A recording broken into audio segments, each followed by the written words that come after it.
It's weird to clap about a song about temptation in church, isn't it? But the Bible talks pretty realistically about the temptations that we all face.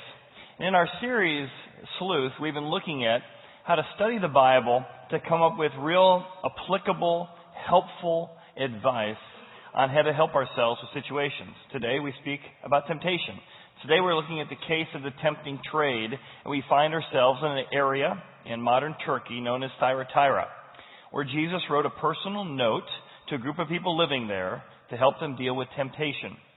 And we've been teaching a process, much like Sherlock Holmes would approach a crime scene. He would observe it, he would interpret it, and then apply it.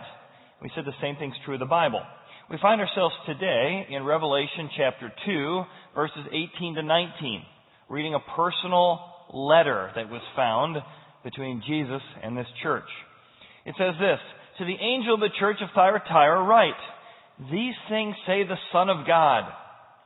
Jesus introduces himself here as the Son of God, and a very specific reason.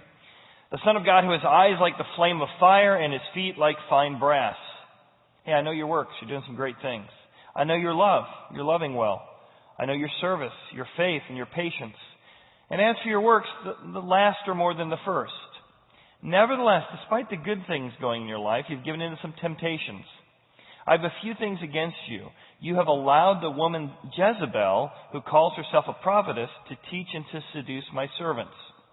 And it goes on and talks about a variety of things, but God wanting them to change and to turn. He's waiting for them, but they don't. But if they do, He will reward them. So like we've done before, we're going to do some observations. We're going to just look at 3 observations today.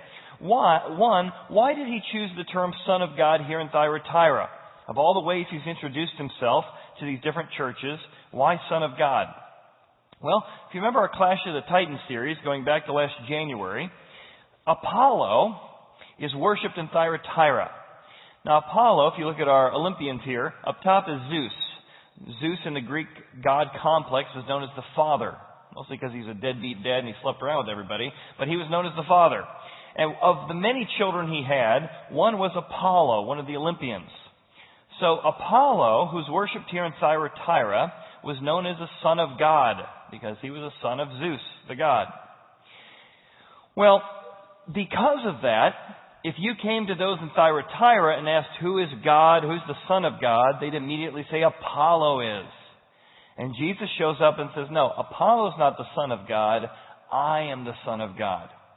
Apollo's not the one that brings the light and the truth and the sun into the world. I am the source, the original creator.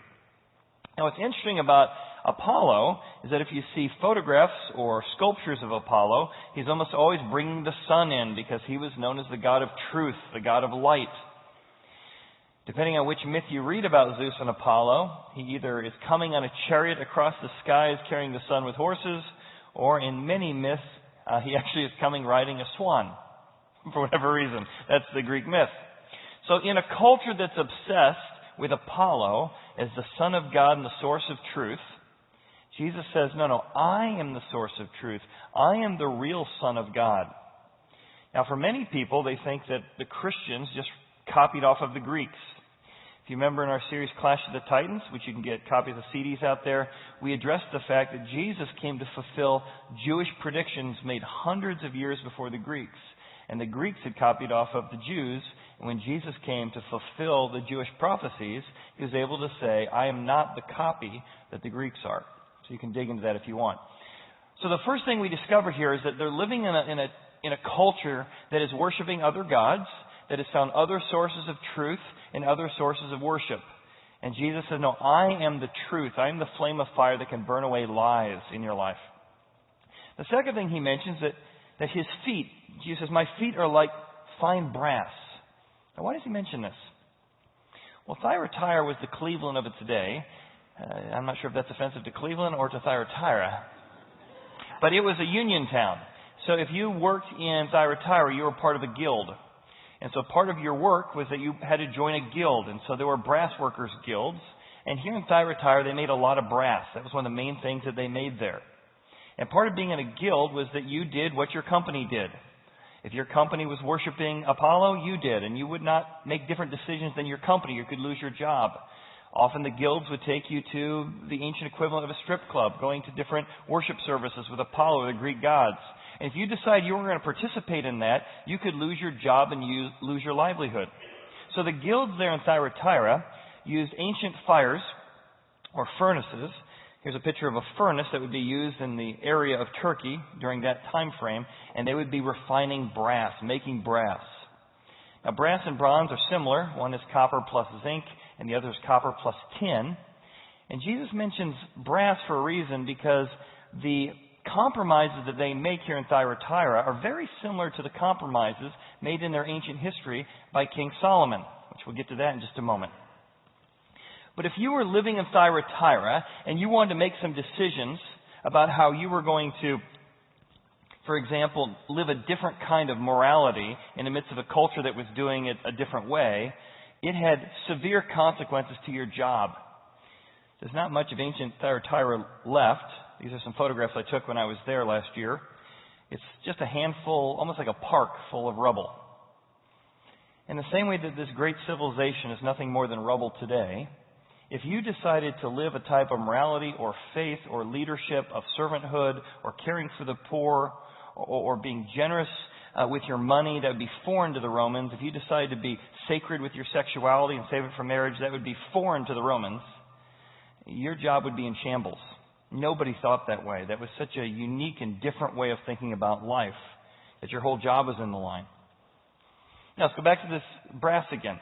Brass and bronze had historic meaning, because there was a king in the Old Testament. His name was Solomon. He built the temple, the great Jewish temple of the Old Testament. The problem is he wanted to put bronze in place in the temple. He had these two bronze pillars on the left and right-hand side. He named, one means God established. But he didn't have the kind of bronze workers living in Israel, so instead he hired it out. And he hired it out to some bronze workers from another country who practiced what were called the fertility gods, which was like an ancient orgy. But basically the fertility gods was, when you came to worship, it was basically a sexual experience. Well, Solomon hired these guys from that kind of a worship background to come in and build the temple for God. And as we're going to see later on, the allowance of them to do this, building a temple for God, ends up setting the stage for Solomon's demise as he makes several compromises using this concept of brass and bronze, which we'll get to in a moment. So, a lot packed in here, but here brass was a way in which fire was used to refine things, just like Jesus wanted to refine them with fire. It also was a source of compromise in Israel's history as well as in Thyatira's history. Jesus goes on. Exhibit C. Nevertheless, I have a few things against you. You have allowed a woman named Jezebel, who calls herself a prophetess, to teach and seduce my servants. Who's Jezebel, right? I mean, it's like, boy, this is so hard. Well, again, the tools we've been giving you in our journey through the Bible help discover what these words mean. One of the tools we gave you was a website called blueletterbible.com. So if you type in blueletterbible.com and you type in any passage of the Bible, in this case Revelation 2:18, right next to the word will be a tool. So for example, next to that woman, the term that woman Jezebel, it'll tell you exactly where you can find her story. In this case, it's in 1 Kings chapter 16 and 17. So in 1 Kings 16, 17, you can read about Jezebel, but I'll tell you the story.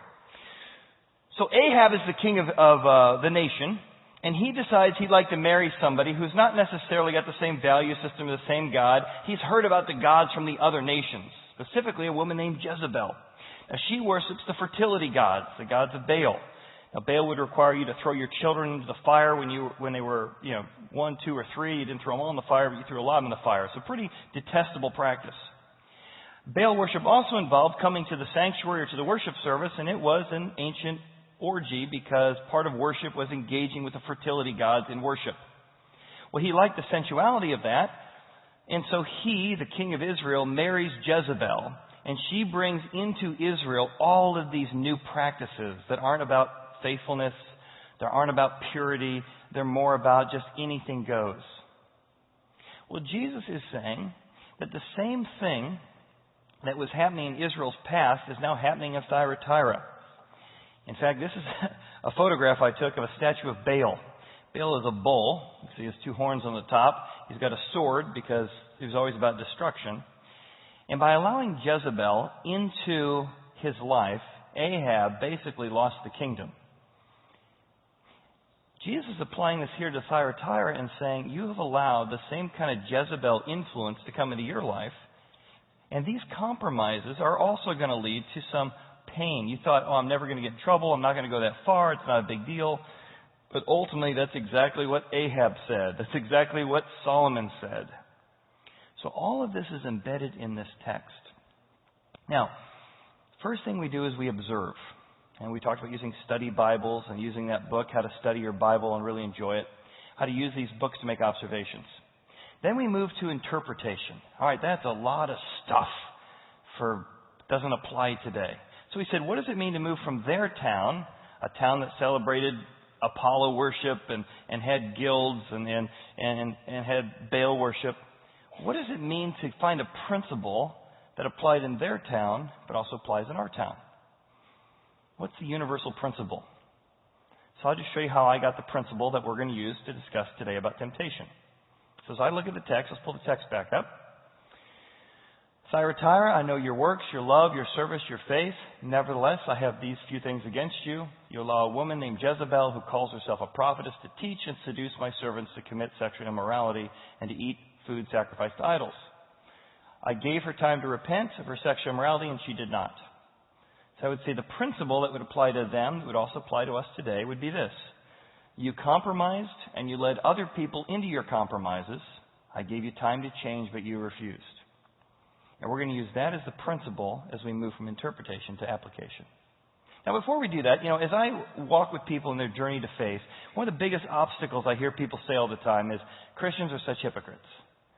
It's not real. It's not genuine. It's just so fake. And we hear stories about how we gave up on our faith because of that priest or that pastor who had the affair or that person who pretended to be one thing and acted another way. In one sense, that's what Jesus is so concerned about. They were pretending to be about his business and his representative, but they were living a way that was very inconsistent with that. But every once in a while, and many of you are here at Horizon because you came across somebody who was different. The way they parented was different. The way they lived there was different. The peace they had. They weren't compromising. They were trying to faithfully live out this faith that was drawing you closer to it. And there's something attractive about somebody who doesn't compromise, or somebody who admits quickly when they do compromise and gets back on track. I'd like you to hear the story of Philippe, who's had a Christian in his life named Joe, who has lived a life that's been so consistent and authentic, he's been drawn to get to know a God who's teaching him how to live. Let's watch. One of the things that stands out in my relationship with Joe is just the way that he lived his life. I've never met somebody who was more gentle and humble and yet still had this strength about him and this presence about him that showed confidence in who God was and confidence in himself and in a very humble way. So I think Joe really displayed just what it meant to kind of like be like Christ. I still to this day, I'm like, man, Joe's one of the most Christ-like people that I know. And one of the ways that he really imparted that to me was he always listened, right? So one of the things is that Joe is very slow to speak and quick to listen, right? And so whenever a subject came up, one of the things I learned about Joe was the whole idea of really listening. And one of the things that Jesus did really well as I read Scripture was he asked a lot of questions. And Joe would ask a lot of questions to get to the root of things, and he was very even keel. I just watched a lot of his life, the way that he would react to different situations at work, whether it was a crisis, he'd always be calm and even keel. So I asked him, Joe, how do you react that way? What are you thinking? And he would always be open with me, but there was also a joy, something that really characterized Joe. There was a joy, you must really know, you're all happy all the time. Even in difficult situations, there was a joy about him that really, really radiated, and there was a wisdom about the way that he conducted things. And so he would lead me to Proverbs, and Joe would spend an hour of his day praying with me if I needed to, or I could call him at any time. And so he really just displayed Christ's heart. A lot of his time was answering questions. a lot of his times was just being there and then being an example of Christ in front of me, and being available to pray, and really affirming me as well in different giftings and different things that God has called me to. And he'd always entertain them, and he'd always listen, and he'd always kind of redirect, and he'd take me through the process of, all right, why don't you take that, why don't you go and pray, think about it, take it through this process, and bring it back. So he took the time to teach, not just in what he said, but what he made me do. I think what's a shame is that, I know for me, many people don't end up engaging with the message of the Bible or Jesus because they've been so turned off by somebody who wasn't sincere or authentic about it. And every once in a while you stumble across somebody like Joe and you're like, I want to know more about that. So I guess the question I have for all of us is, why isn't there more consistency in my life? Why isn't there more consistency in those who claim to follow Christ? Why are scandals and betrayal and affairs and broken relationships with children and broken marriages or blindness to compromises, why is that just so prevalent? The case of the tempting trait is this: compromise in all of our lives happens one lie at a time. Compromise always occurs the same way. It occurs one lie at a time. So we're going to look at the 4 lies of compromise that happen at Thyatira in hopes that you and I can avoid a lot of pain. Because there's a lot of pain at the end of the road of compromise. And I'd like to save you some pain. Better than that, not only avoiding the pain, I'd like to teach you how that by avoiding these compromises, there's a lot of joy, there's a lot of connection between you and God, a lot of forgiveness, a lot of sense that you are walking in His favor that we don't want to miss out on. That we don't have to come to a place where we say, oh, I would do anything to go back and undo this. I'm so glad I avoided that pain in my life. Compromise number 1. We allow good reasons to trump good reason. You know, good reason says don't go there. Good reason says don't try that. Good reason says don't go that far. That's good reason. But we've got good reasons why we're allowing it just this once, just this time, just in this area. That's what Jesus says to them. He goes, you have allowed. The first lie is that you've said, well, you know what, you're living in Thyatira, everybody's worshiping Apollo, my work worships Apollo, part of going to Apollo is sort of part of the strip club scene, I'd lose my job if I didn't do it, I'm going to have to make some allowances, I've got some good reasons why I have to allow this. But the first stage toward compromise is that we allow things. As we mentioned 2 weeks ago, stumbling blocks. Sometimes we allow a habit and it just starts growing. Some of us allow a relationship, and it begins to get some emotional connections that good reason says, oh, you need to back off of this. But the good reasons, oh, come on, trump good reasons. We allow a habit that continues to grow, a substance, a lack of connection in our marriage. Well, there's some reasons why at this season. What's because of his job? What's because of where the kids are and the age of the kids? And we allow that lack of connection to go on. And we wonder why we're growing apart. We allow a lack of connection with our kids. Well, they're so busy these days. They don't want to talk very much. And we allow that lack of connection to set us up to miss out. And we wonder why 2 or 3 years later we're not having the connection that we wanted. Are you allowing some things? You got some good reasons why you're allowing it? I know I do. And it's those allowances that set me up for pain later. It's that lie. My good reasons trump the good reason. I was talking to a buddy a couple years ago. He said, Chad, that's exactly what happened to me. As I worked my way up through the company, I got higher and higher up. And as you get higher and higher up, more and more important, more and more responsibility. And as I got higher up in the organization, I had less accountability, less people speaking honestly to me. And all day long, I heard how great I was doing for the company and the results I was doing. And I'd come home and I didn't feel appreciated by my wife. I didn't feel very cared for by my family. Didn't feel very respected. And so I began to tell myself, since I'm such a good person, since I'm working so hard, I deserve better. And I gave myself permission to start hanging out with a woman. And I gave myself permission to go out to dinner with her because my wife was too busy with the kids. I gave myself permission to share with her because my wife wasn't a very good listener. And all those allowances led to an affair. And the whole time, I used how good a person I was to make allowances for the compromises I was making. So, wow, it's fascinating. How it was actually your good actions that gave the reasons for your bad actions. Now, this is this idea of allowing certain things was actually part of Israel's history.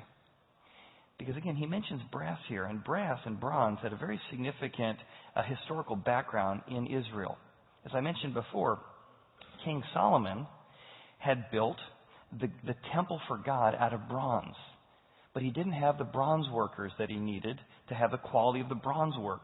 So instead of saying, well, then maybe I shouldn't just do that quality of bronze work, he said, no, God deserves it, so I'm going to allow myself permission to bring some other people in from some fertility gods, from other nations and other gods to build this thing.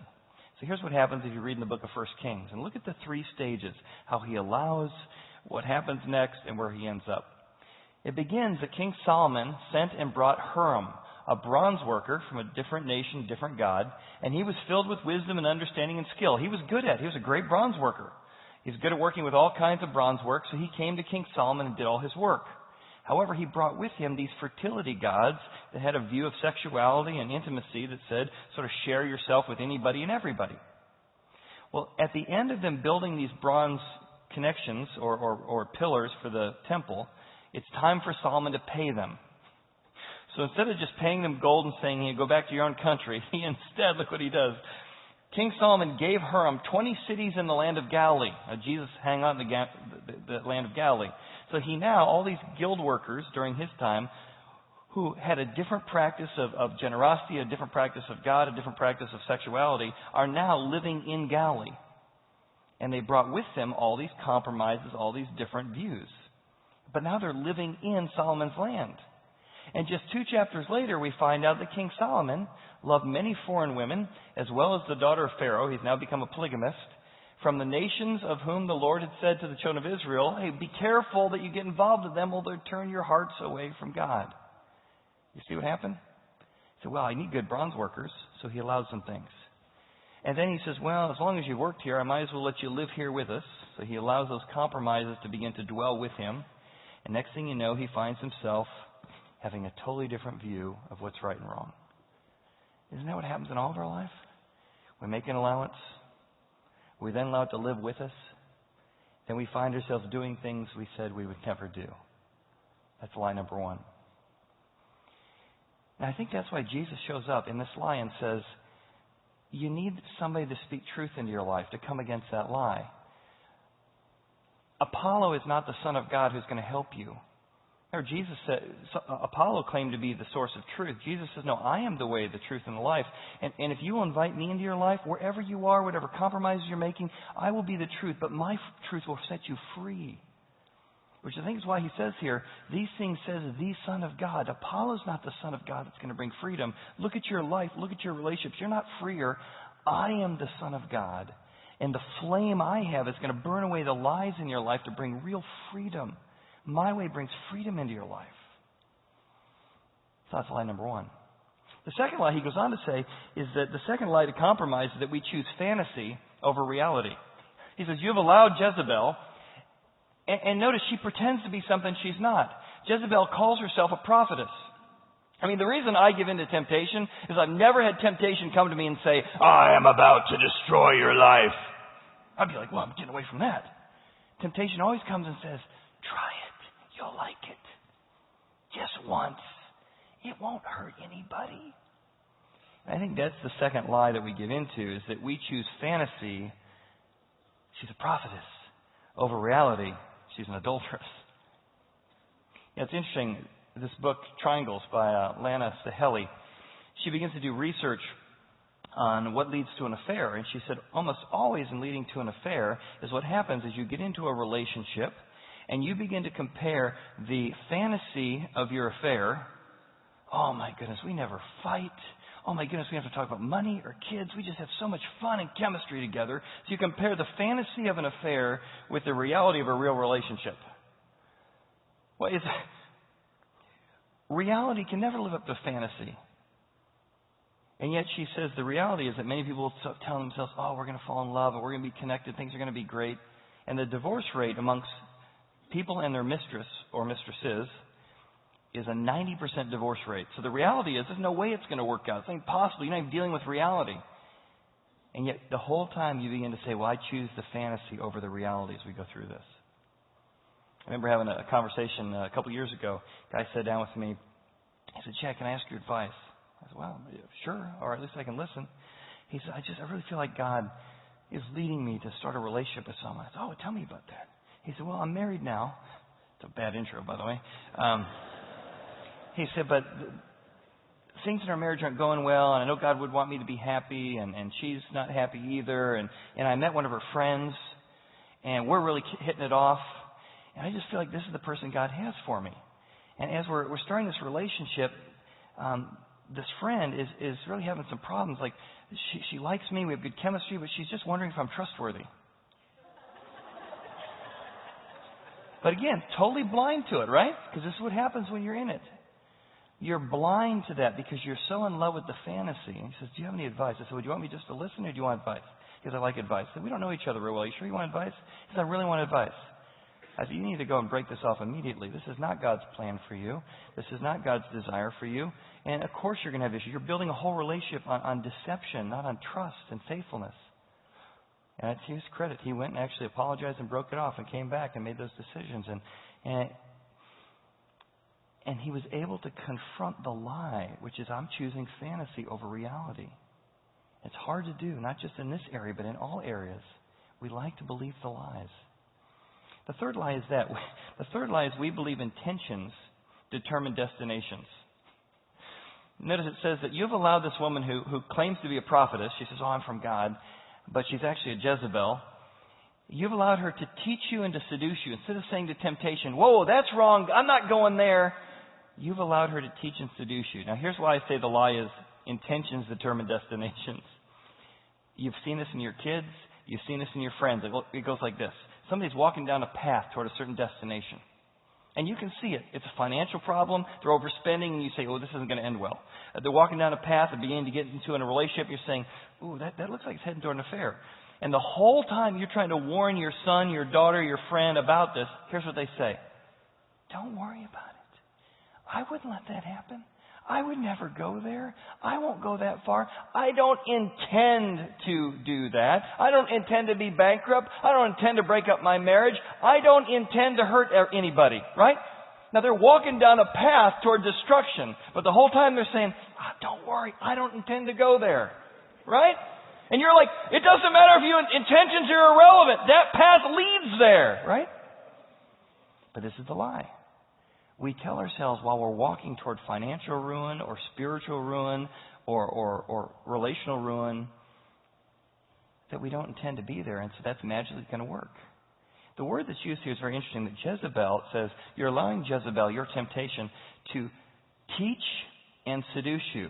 The word seduce literally means to be led somewhere. In other words, you're on a path that's leading you somewhere. And you're trying to tell yourself the whole time that it's not going to go someplace, but it will. So you've got to come against that lie. If you neglect a marriage or you neglect a relationship with a son or daughter, don't be surprised if you get led to a place where you're estranged. That's just where it leads, whether you intend to or not. I remember when I lived in Smyrna, Georgia, I had a house, and we had a lot of... So we mowed the backyard up until that back strip. It's like, don't worry about the back strip. It's like got weedier and weedier. And my kids used to love playing in the sandbox. But after a couple of years, they didn't play in the sandbox anymore. And so the wind came by and it blew. We had a turtle sandbox. So the back of the turtle blew into the back end of the rubbish. And I'm like, who wants to go out there and fix that? So 4 months went by, 5 months went by. And I'm like, you know what? The weeds are getting really, really tall. I better finally mow that down. So I'm not sure how long the sandbox top had been over this area of the backyard. It'd either been 9 months or a year and 9 months.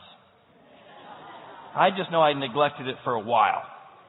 So I go back there and I grab the turtle top that's on the ground and I, with one hand, flip it over. And as I do, there is a hornet's nest there that is 4 foot by 3 foot. This isn't it. This is a big one like it. This is what I saw in the ground. 4 foot by 3 foot hornet's nest. And you better believe that when I knocked the top off, they were alive and well. It went from no noise to... And And I'm like, oh my goodness, I'm pulling out all the stops. I'm getting out like a hose to spray them down. I'm grabbing like the hairspray and the match. I don't recommend this, by the way.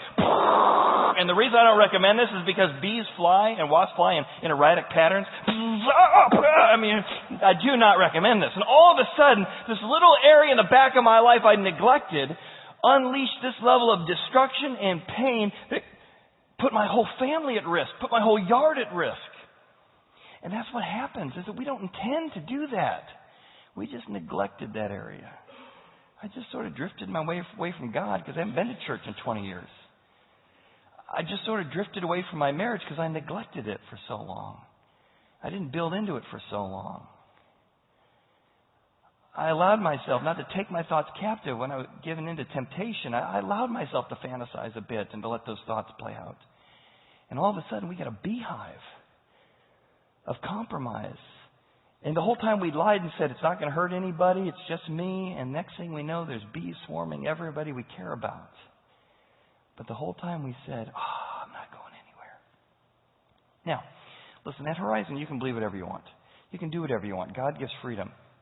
But I just think this is probably, because he mentioned sexual immorality, let me tell you specifically why Christians are pro-faithfulness. You might think that's silly, but let me tell you why. You may not come to this conclusion. That's fine. You may not think the idea of saving sex for marriage is even doable. You might think it's an archaic idea. But if you try to explain it to your kids or why the Bible thinks this is a good idea, let me just give you a few reasons why. God says that he is faithful to us. Now, what does that mean?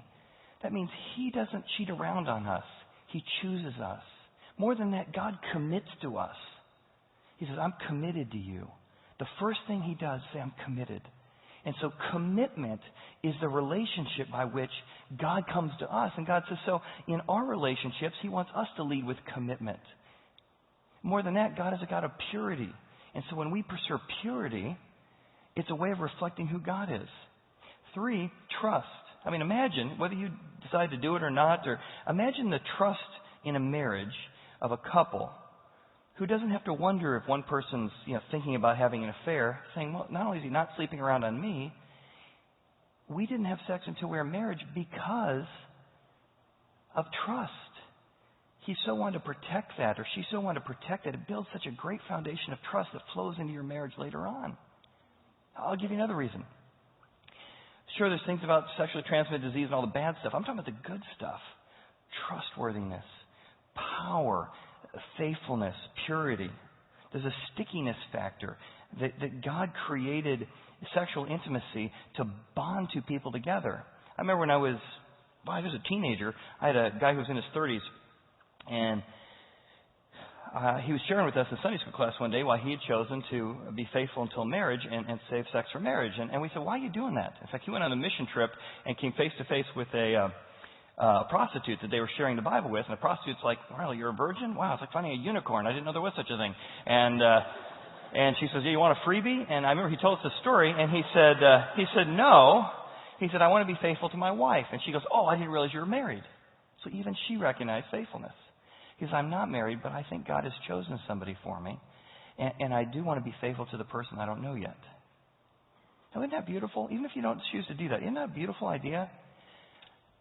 And so when you choose to sleep with somebody who you haven't committed to, you're sleeping with somebody else's wife or somebody else's husband.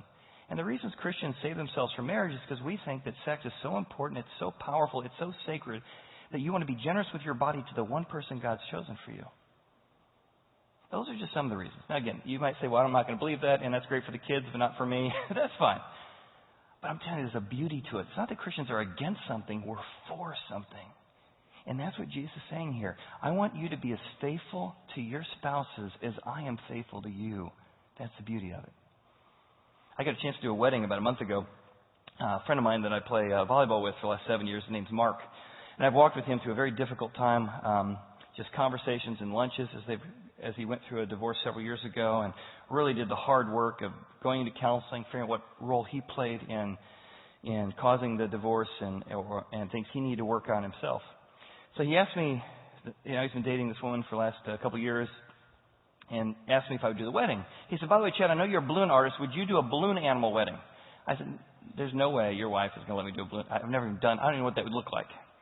He said, will you try it? I said, all right. So I did, and they actually liked it. So I blew up a red balloon, and I said, God made women unique. And I blew up a blue balloon. I said, God made men unique. And yet when you put the two together, and I put them together like a braid, I said, it's a one-flesh relationship. You're connected body, soul, and spirit with someone. And that's the uniqueness of marriage that God has, this uniqueness of becoming one flesh or oneness. Then I blew up a yellow balloon, and I said, and when you put God in the middle of that, you have access to His faithfulness and His compassion. So when you run out of compassion for your spouse, you tap into His. And it becomes a threefold strand that's not easily broken. And then I turned it into a rainbow, and I talked about how when we give a ring, it's a token of our commitments or vows to each other. And God gave a token, a rainbow, of His vow or His commitment to Noah. And then I turned it into an actual ring, and he put it on his head just afterwards for fun. And as I was talking to Mark just a few weeks before the ceremony, I said, hey, you're in your mid-30s, second marriage. You're telling me you're committed to faithfulness and committed to saving sex for marriage? Nobody does that in this culture anymore. And so I asked him this week if he'd give me permission, so he and his wife talked about it and said they would. I said, it's just so unique. And yet I come across more and more folks who are coming alive with the vision of saying it's not about what you don't do. It's about just aiming toward or moving towards something better. And wherever you are, whatever compromise you have made or going to make, God takes you right where you are and just says, come on, it's better over here. And whether you're being stingy in your marriage or whether you're being selfish in your marriage in this area, God says, wherever you are, come on, let's move toward this idea of look how generous I am to you and be generous and prioritize intimacy in your life. Wherever you are, it's not guilt and condemnation. It's let me tell you how much better it could be. And there's grace for mistakes we've made. I love that idea. Which goes to our last lie. It's in the text. I think one of the lies is that we say, well, I haven't done that. I never will do that. I don't even like that idea. The fourth lie is that we think that compromise in any area is a reason to run from God instead of to God. We make mistakes. We've got secrets. We've got problems. And that becomes the lie of, oh, God's got to be mad at me. God's got to be kicked off at me. God's got to be disappointed in me. And so when we compromise, we run away from God. And then we feel more and more distance from God. We feel more and more disconnected from God. Because the lie is when you compromise, you better run from God because He's mad. Instead of, hey, I've compromised. I need to run to God. I need help. I can't control my own appetites. I need help. I just really screwed up financially. I need help. I really bought into a lie. God, I need your wisdom. God, I need your forgiveness. God, I need your help. And here's the great news. Look what it says in this letter to Thyatira. I gave her time to repent, which means to change your thinking. Oh my goodness, I was believing in the fantasy. I need some reality. I was telling myself intentions were good. No, I need to look at the destinations. God says, I'm waiting. I'm waiting. I'm giving you time. Because when you compromise, I want you to tell you something. I love you enough to warn you. Oh, that's not good. I love you enough to warn you, but I also love you enough to welcome you no matter what you've done. And more than that, I love you enough to wait for you. Okay, I guess it doesn't hurt bad enough yet. Oh. Can I help now? Not yet. Ooh. Oh. Oh. And God just waits. Oh. And He welcomes. He warns. Don't throw! And at some point we go, wow, that hurts so bad.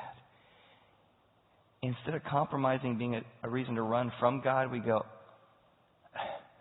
I'm ready. I'm ready. I'm ready for your help. And for many of us, maybe that's the lies. We just don't know about a God who has such mercy and grace and love that He would welcome people who have made compromises in any area of their life. You see, we compromise one lie at a time. So this week, I want to challenge you to look out for one of your lies and just watch for it each week. For this week, every day, I want you to just begin to look for what's the lie that's sneaking in. I invite the band to come up as we reflect on these four.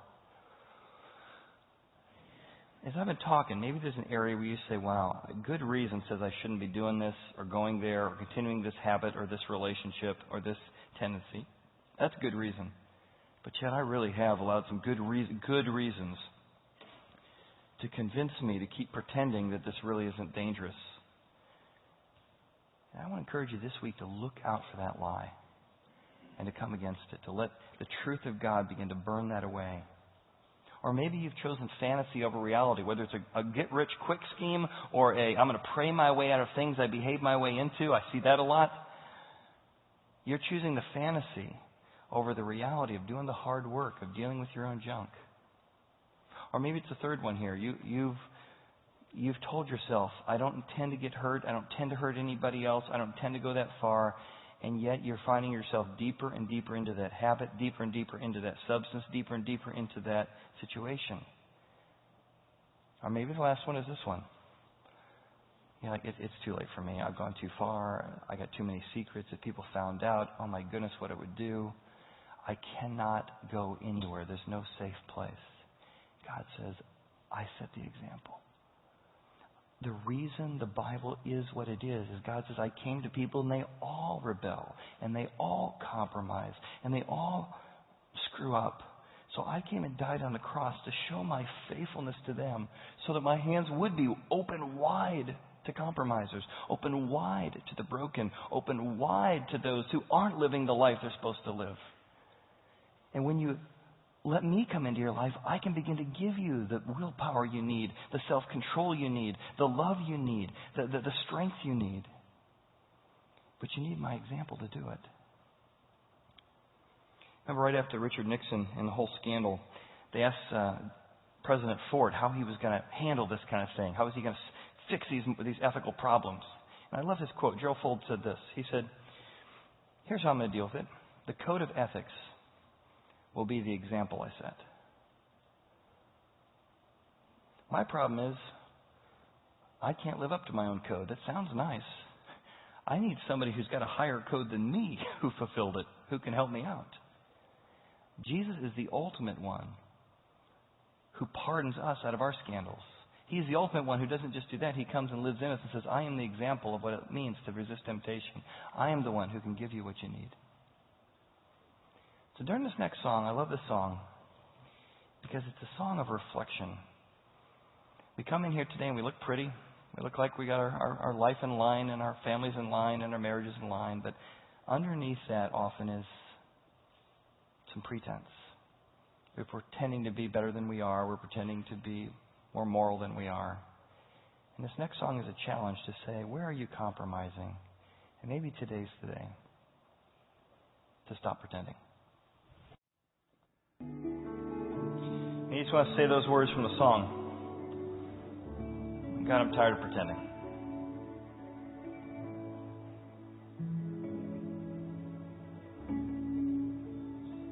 I need help.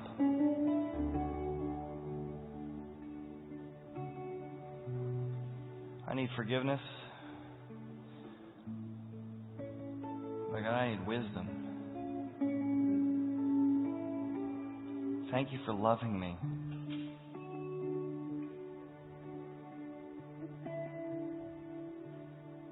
Thank you for loving me even when you know my secrets.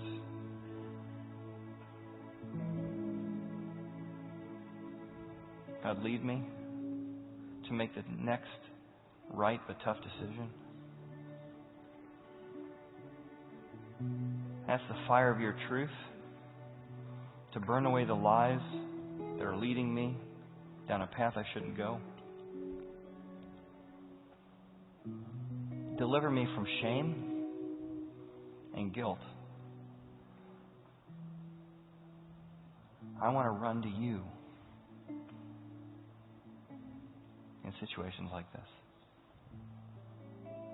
So we just thank you for being such a good God. We thank you for working with broken people, compromising people, pretending people. And we're just so thankful that church isn't a place to come and pretend to be something you're not. It's a place that we can be real even when that's not pretty, and that you will work with us right where we are because you're so kind and you're so gracious. That you are faithful even when we're faithless. You are honorable even when we're dishonorable. But God, you love us enough to warn us, to welcome us, but to wait for us to return. We thank you for our time this morning, Father, and just ask you to just continue to work in identifying lies in our life and delivering us to truth and freedom. And we ask this in Jesus' name. Amen. Amen. Well, thanks for being here today. And as we continue our journey in Sleuth next week, if you came prepared to give us some offering boxes on the way out, we got 2 more weeks in our journey. Won't be as heavy as this one. So we're going to get happy next week, I promise. And we're going to have a chance to really look at how our work can be an act of worship and how you bring meaning and purpose into your work as we look next week. Thanks again. We'll see you next week for Sleuth.